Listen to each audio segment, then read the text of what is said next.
students, welcome to Narayana IAS live lecture. Students, in this lecture we are going to focus on a topic. And the name of the topic is Special Category Status for the state of Andhra Pradesh. The purpose behind this series is to give you an in-depth analysis over a topic which I'm pretty sure is going to help in your UPSC CSC examination. So students, let's get started.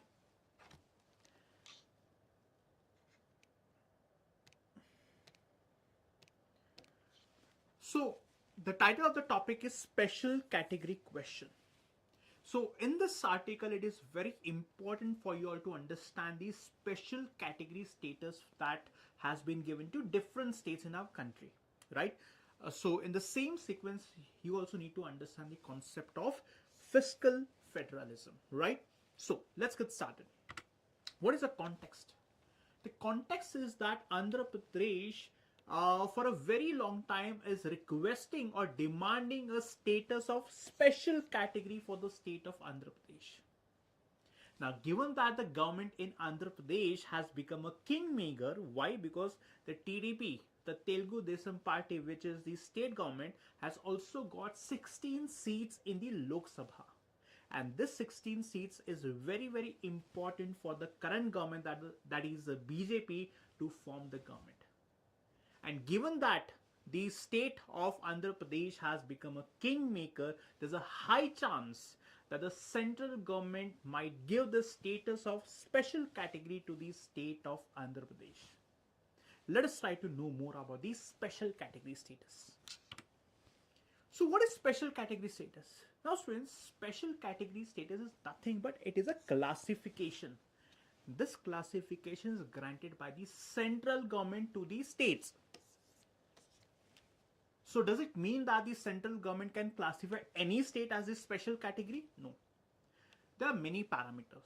For example, looking into the social and economic conditions, looking at the geographical region of that particular location, the central government decides if that state has to be accorded the status of special category. This system of classification was first introduced in the year 1969, and in 1969 only 3 states were accorded special category. These states are Jammu and Kashmir, Assam and Nagaland. And over time 11 states were accorded the status of special category, and these are the 11 states. And as of now, 2 states, Andhra Pradesh and Odisha, these 3 states and Bihar as well are demanding the special category status, right? I hope you understood what is special category status. Now students, there are some parameters.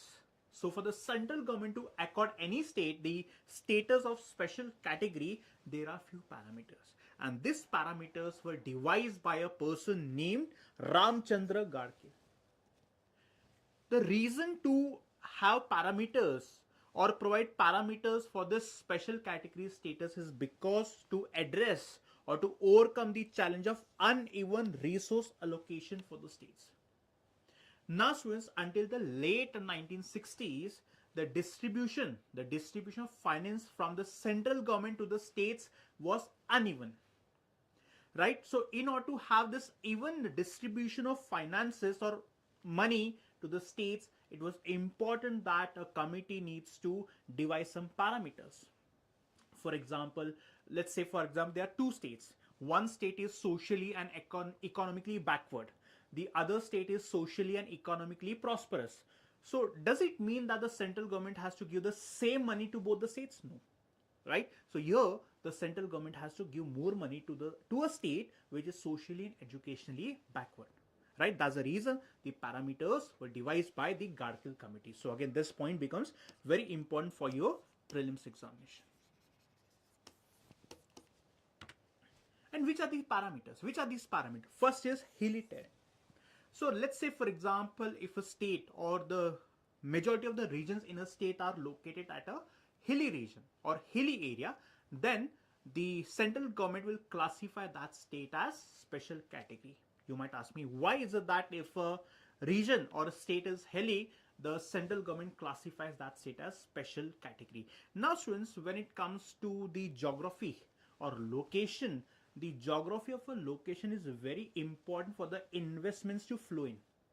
So for any economic activity or economic activities to blossom, flourish, the geography is very, very, very important. So if the geography is hilly region, then it becomes economically unviable for the investors to invest in that country. The second is the sizable share of tribal population or low population density. Now, talking of the tribals have not adopted the modern means of lifestyle as the majority of the Indians have adopted. And that's the reason the states having predominantly tribal population needs support from the central government. Else, that state might fall backward or the problems might arise in these states. For example, if we see the states of Jharkhand, right, where we see the problem, or let's say Chhattisgarh. So here we have the problem of Naxalism. Now this Naxalism menace is actually affecting the economy of a country. That's the reason development in these states is essential. The third is strategic location along borders with neighboring countries. Now let's talk about Jammu and Kashmir. Now Jammu and Kashmir, we get to see these ceasefire violations happening from the Pakistani side onto India, right? Now because of the bombardments or because of the location which is not stable, it is not possible for the investors to invest in such strategic locations, or let's say the Ladakh region, or let's say the state of Arunachal Pradesh. And that's the reason these states are given special status. Fourth is economic and infrastructure backwardness.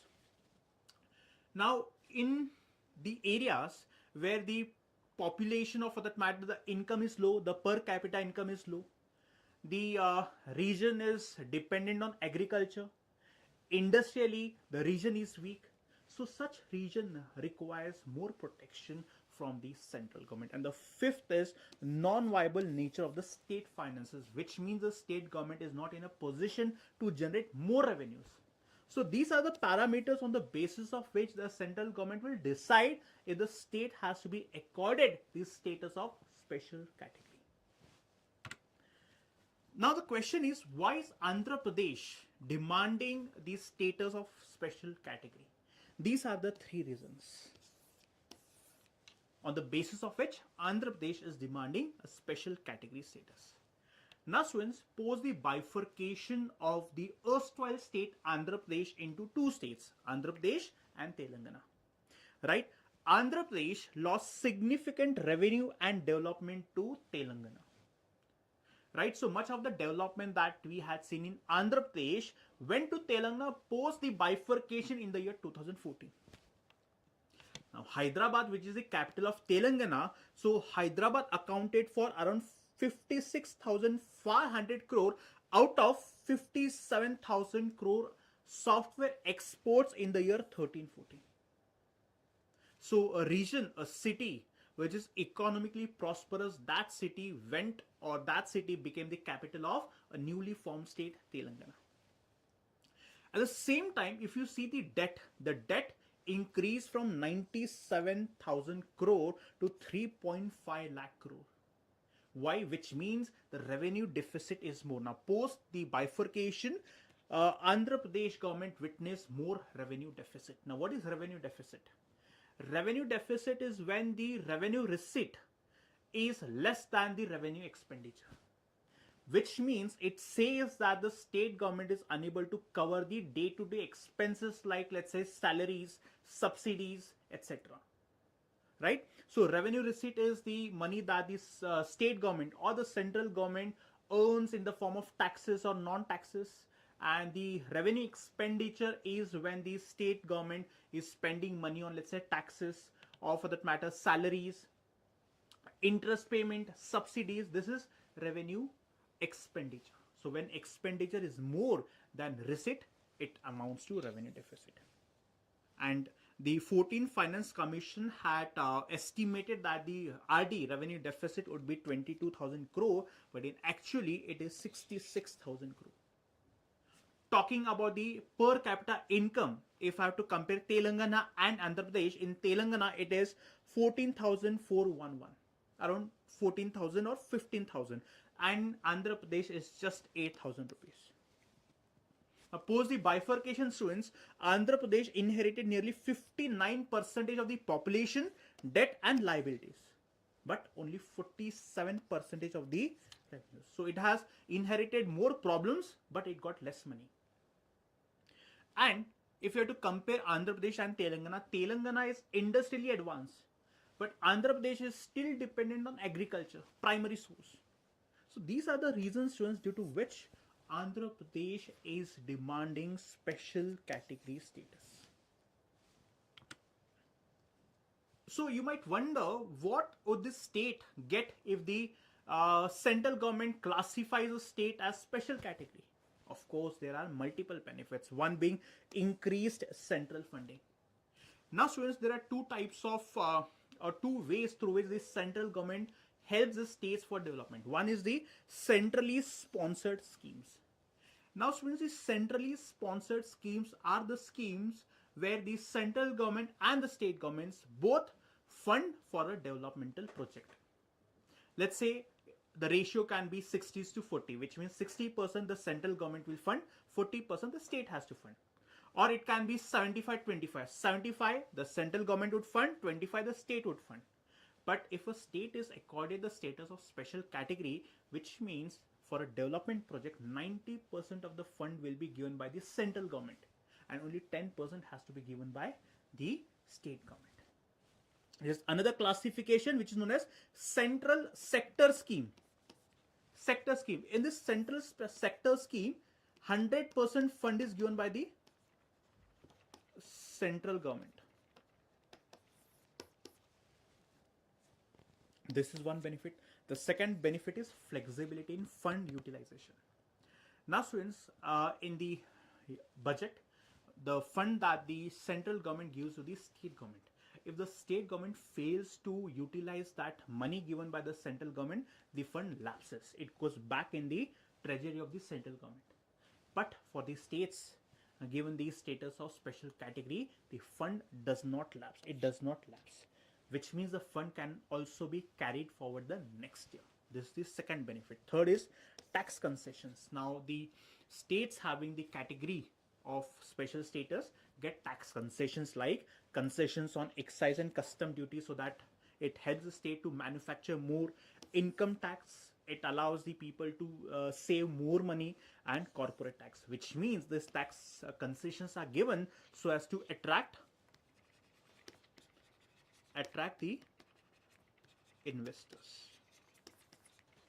And the last is priority in the central budget allocation. So whenever the central government allocates funds to the states in the budget, the states having this special category gets the advantage of this. So these are the four reasons due to which the states like Bihar, Odisha and Andhra Pradesh are demanding the status of special category. I hope you understood the reason why the states usually expect or demand such status. But there are also concerns. What are the concerns? That once the central government starts classifying or giving the status of special category, the other states would start demanding the same. And there will be no end to this. Right? It would lead to administrative complexities and potential conflicts. That's the reason the central government usually takes more time, understands the consequences, understands if the state is actually in requirement, and then readies or decides if the special category status has to be given. The next is equity and fairness. Now the critics feel that according such special category would give that state more benefits or more advantages to that state or other states, which would worsen the regional disparities or the regional tensions might increase.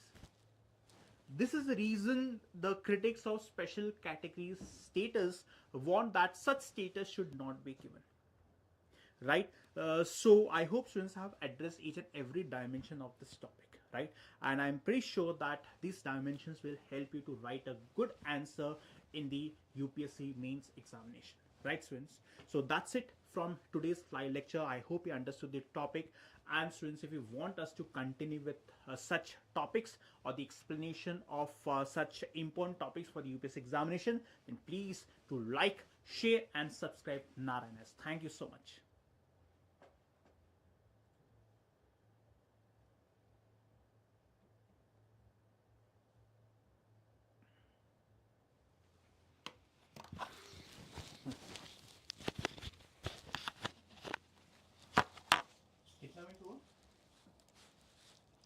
ये आएगा 1446. कितने लोग थे देख रहे थे?